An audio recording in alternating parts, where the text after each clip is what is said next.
Attorney General chairs it, Yes. Accountant General deputizes, Chief Director Public Works is in there, and they can co-opt other members. So what is the composition of it? How many people should how many should they co-opt? Depending on the subject matter. Yeah, So because it's not stipulated in the it's not in the current act. Those are some of the issues which we're also looking to say how best can we improve on. Because even when we're trying to look at the other jurisdictions, it's more or less along the same lines. Because, like I said earlier on, their role is on the reviewing of a process. Unlike in the old act where probably we're talking of both implementation and the regulating, this they are saying procurement is devolved and decentralized. Hence, you are just now making sure you need to be reviewing a process. Thank you very much. I think it's now to decide to say this standards will apply these standards like this. Is it provided for in the law? When we only spoke, there's another person who can sit by himself and decide. Thank you. Through you, Honorable Chair, there's no any other committee which is provided for in our act which can supervise these things according to the procurement plan, because the understanding therein is to say the evaluation committee at entity level must be sufficient enough to do these adjudications, and if one is to look what then law provides for under the evaluation committee under section 18, we are talking of the technical people sitting in that committee. It also provides for an account person to be sitting in that committee. Then the procurement person is there to also give technical guidance.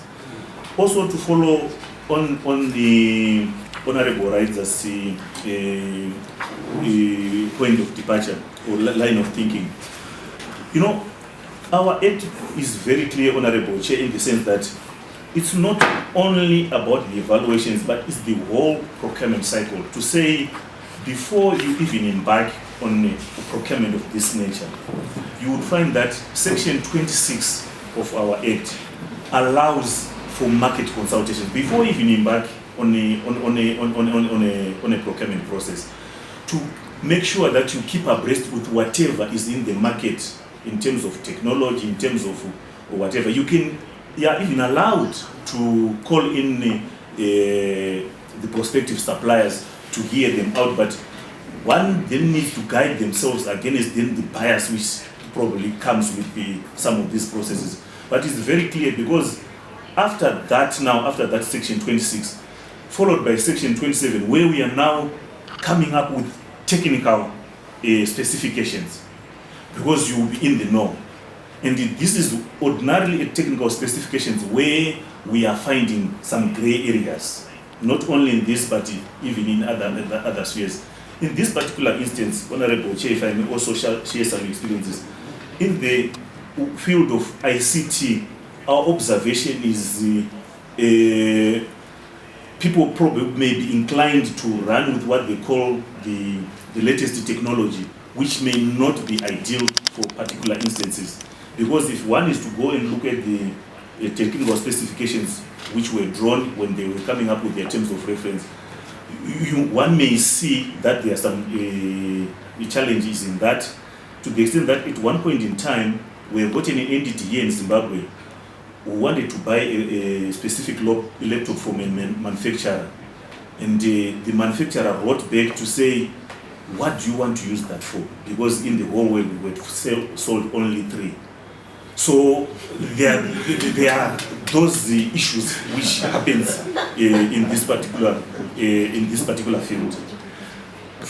Following again in the instances, if one is to go at the technical specifications, this was then determines the price. Yes, people may have their own opinions in terms of whatever, but what is it that the procuring entity wanted to buy from the market? What is it that they specified which then brought some suppliers having a range of 9,000 to 13,000. What is it that you really wanted to buy? For which uses? So these are the things which, Honorable Chair, we may want also at other point to then guide each other to say, do we really need this? Because we may focus, we are not comparing oranges with oranges here, we may be comparing oranges with apples in this particular instance, because when you are looking at 92 prospective bidders, just following by the wayside, and you are left with the only probably 30.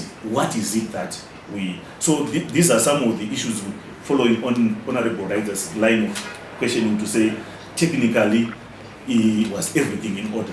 This is where we probably were trying to also investigate in our own, also that we fail forward. That they submit the annual procurement plans. Do they accompany those plans with the estimates of and what was the estimated value for these laptops when they provided their procurement plan? Because we had also, when we called them in with the situation, because the procurement plans must also tally with what is budgeted for and what has been appropriated for them by Parliament. So that's what I want to get from you. Was there any change by the time that the tender was then eventually flighted? Before that particular tender processing for Parliament, especially on the technical side, you spoke very well after that, and you said that is these people, I feel from what you said, that it's these people that are supposed to advise. That, okay, you want these kind of specs, but for what reason, really? So, because of that, we want to know who sat in that committee and approved such specs for 13,000. And if possible, you call them and ask them what they wanted to use those copies for. That's what, if you could first answer that, so that we know who said there. Is what Honorable Masoka spoke about, and that there is a technical person who guides. You spoke about the three, so who is that technical person?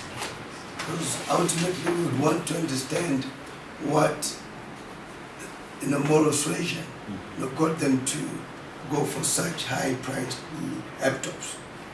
What is also critical is the administrative stages, which are under your purview. Were you satisfied with that? You see, were you satisfied with it? Because, Chair, with the evidence that we're receiving, spokes must be accountable. But before they're accountable, administratively, were you happy with what was put before you, for you to then recommend it to spokes as well? But I think the issue of the composition of that particular committee is quite critical for us to be able to see that due diligence was extremely done in a proper way. So yes. With Honorable Writer's question in terms of the technical, who then does what, to digress a little bit, Honorable Chair, this is one area where we battle as the authority. You would find, if I may give an example, when people are buying vehicles, you find people asking for 4x4 vehicles. Yet if you ask any question to say how many people have engaged this 4x4 here in Zimbabwe in our roads, probably one or two.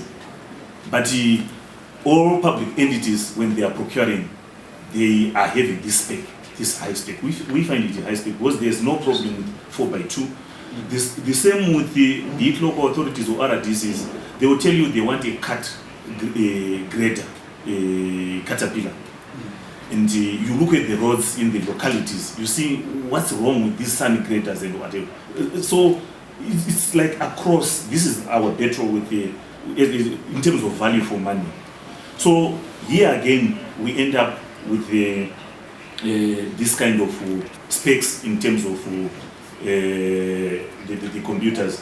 Then to Honorable Wendy's question now, to say when they made their plans in had submitted their plans to the authority at the beginning of the year. What sort of price guide were they looking at, and what eventually did they submit? So this was what was in my report, where we're looking at laptops. Sorry, Honorable Swan. Cut it.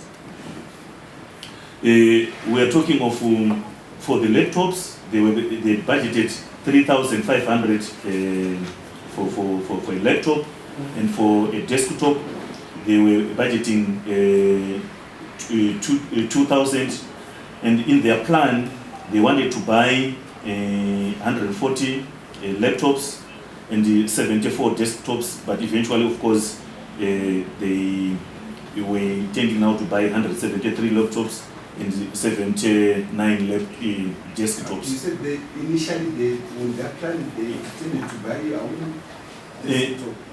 140. That's what we have in our books, which was submitted to PRAZ. 140 laptops. Yes. Then 74 desktops. And the pricing? The pricing for the laptops, for their budgeting, that was 3,500. Then for the desktop, it was 2,000. That's what was submitted to PRAZ. That's a follow-up. Okay, let him answer the rest of the questions for that. Yeah. I also wanted to know the members, so I didn't sort of bring in my EA, but you can always provide for these minutes who set that particular day. That is it. Yeah, So When that can you expect that? in end of day today, it's just a matter of phone call to the office, and because the minutes are always signed for this thing. So, coming back again to, I don't know if it is Honorable Masoka or Honorable Raida, we asked to say, in terms of who then approves these specifications. Here we are talking for procuring entities which is mandated to do their own procurements, like the examples which I gave for those wanting to buy caterpillars or trucks. And in this one, we are talking of the ICT director of an institution approving and recommending to the accounting officer for approvals, because we are talking of devolved and decentralized procurement here. Then when it comes to, which we'll discuss a little bit further, how then do you buy for things which you don't have budget for? What is then provided for in the Act and what's not provided for? This is where probably members may also want to know how best they should have treated this, and why then they did. Probably those are the questions which they can best answer. But it's already provided for in the Act to say, if you budget along these lines, if you find that you don't, what you should do is provided for. Thank you very much. The specs, Yes. which obviously Parliament don't need, right? But the biggest issue is the issue of pricing. Because we also did a preliminary investigation when we did the first inquiry on the pricing, basing on the same specification. And if you check with the major suppliers, no one was near 9,000 or even 5,000, So it was around 2,000, 3,000 at most, So the issue here is of inflated prices.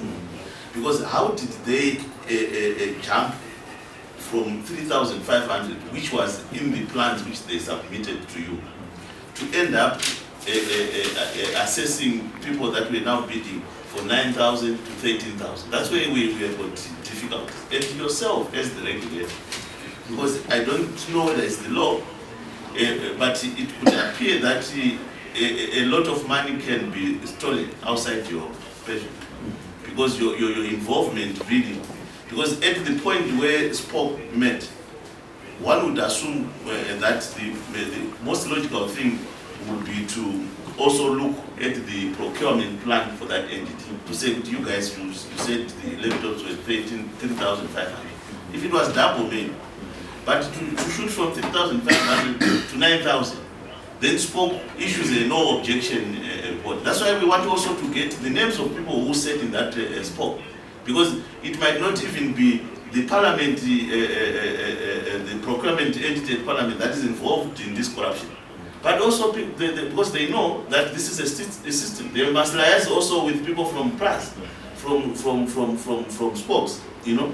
So that's why we wanted to really to through you, Chair, this is where I wanted to start with what we did, but at the pleasure of honorable members, they then wanted to have questions first, because I thought if I just gave some summary of the procedural matters, some of these issues would then come out, so that we then focus on, because if I'm to follow the line of thinking from honorable, and from what even we saw when we were now doing what we call secularization, of trying to make even some of those who bidded to confirm their pricing, some were even refusing, some were even changing the prices. So it's a two-way process. That's why I wanted to have a chronological order of responding. At the beginning, I said, let him present, and you ask questions.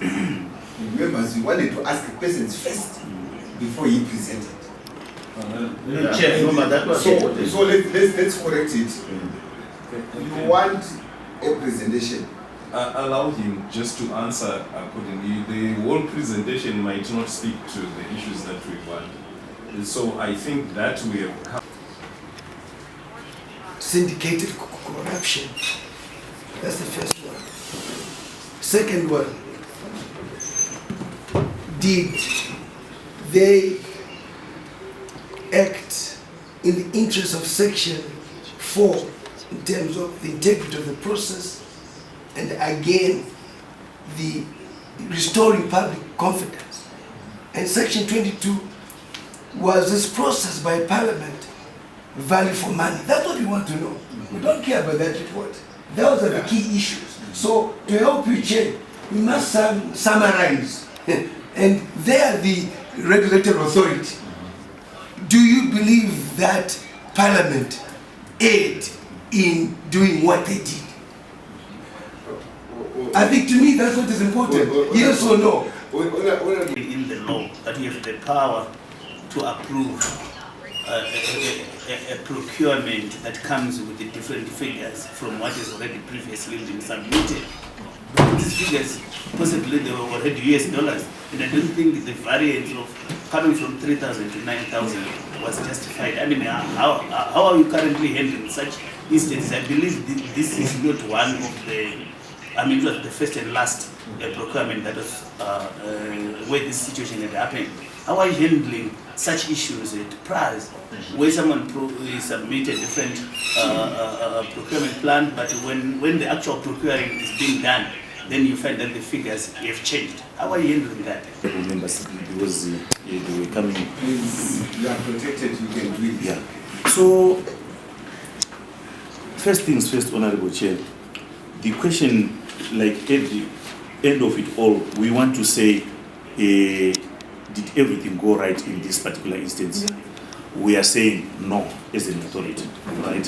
So where did we miss it? Thank you. Right.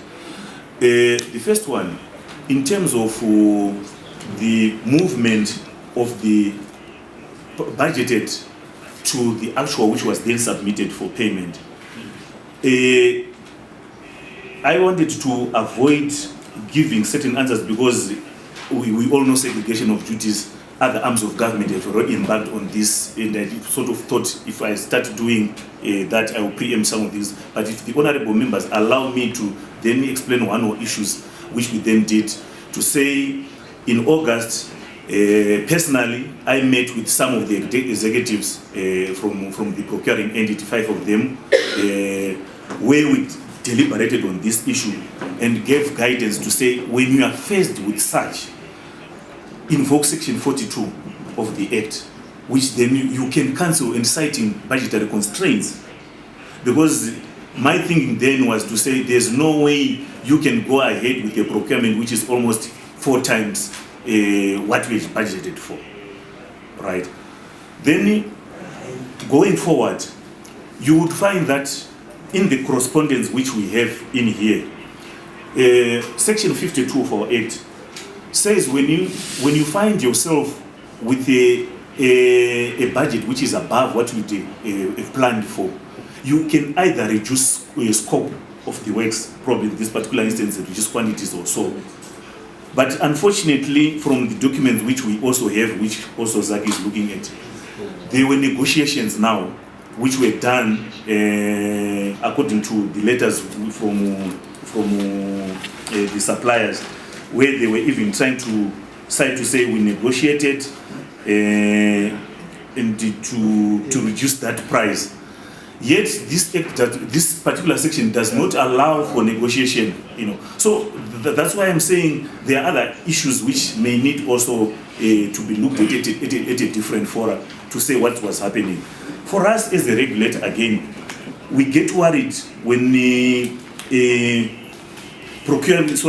bidders themselves are now refusing to offer certain information or to supply information which we are asking to say, can you confirm your pricing? 13 of them refusing. Also on the issue which also Honorable Mliswa is asking to say, procedurally, did we do our things right? I'm just now haphazardly looking at we're looking at to say, the bidding document itself, how it was then crafted, it had a lot of weaknesses, right? Then one would then jump to ask you to say, but PRAZ, with these weaknesses and also following on Honorable Wendy's line of questioning, to say how then did Spoke miss some of these things. This is where we may also want to admit and explain to say, in our case, you would find that prior to this happening, we had a lot of outcry in terms of people saying things are delayed at PRAZ and all those things. So we also took a proactive decision to recruit and take a few individuals on board. And it's very unfortunate that one of the new members in our organization is the one who reviewed this. That's why he missed the critical issues, especially on section 27, where in issues of technical issues, he should have advised Spoke accordingly to say these people had cited a brand, and then of course though they've cited a brand, they felt that they had some of these other technical processes. So of course we took some disciplinary measures as an authority because it puts the whole system into disrepute and all. It's a different issue altogether. So I just wanted also to answer you, Honorable, wanted to say yes, Spoke, depending on the agenda, because we are talking of a committee which sits on every Thursday, looking at an average of 1,600 to 1,800 pages, and they must make determinations. So they also rely heavily on the Secretariat.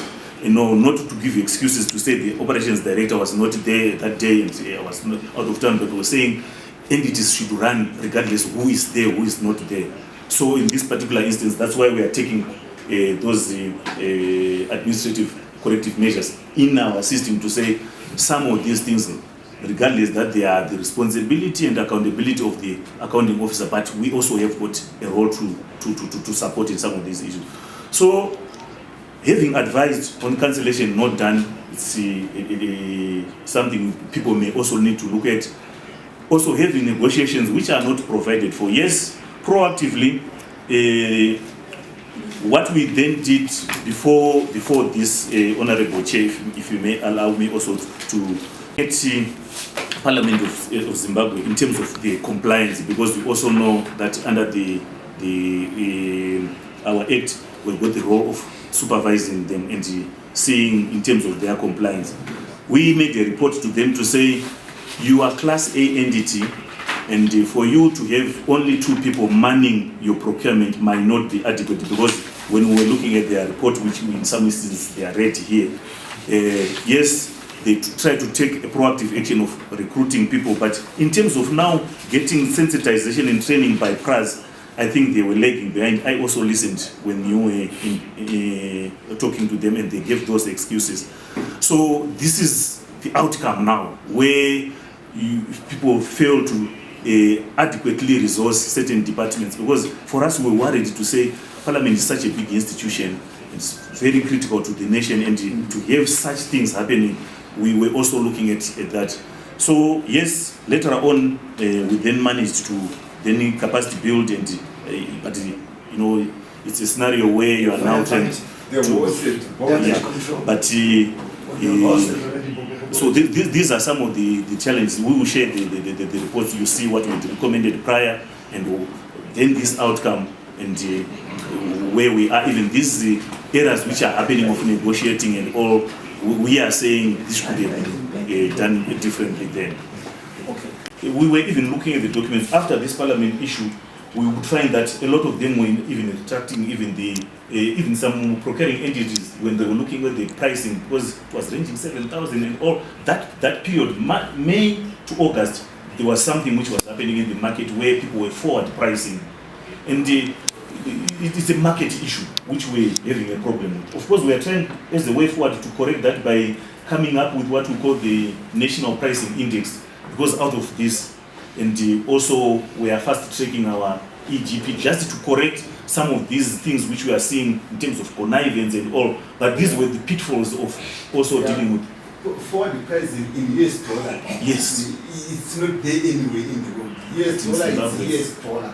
You can't have forward pricing for a US dollar. Yeah. No, that's actual. It's just the I think we have remember. Let's just say the last round. yes. Can I do it this way? While this is preparing to give us the recommendation, as we remember. What we did, yes, we came up with some recommendations, and earlier on I put a caveat to say there are other arms of government where I also don't want to interfere with whatever they are doing, because they got an MOU with them. Surely, in as much as there are privileges in this August House, but I must also be alive to the situation that whatever I also share is not impacting on the investigations which they are carrying out. So yes, we had our 13 recommendations, and where, of course, we were recommending the Parliament of Zimbabwe to improve and plug in the weaknesses in the bid receipt process to avoid similar concurrence to the evaluation committee. Then we also were recommending Parliament to ensure that all mandatory requirements for the bids are abided by, and all set criteria are reviewed and carefully considered through publicizing or sharing standard bidding documents.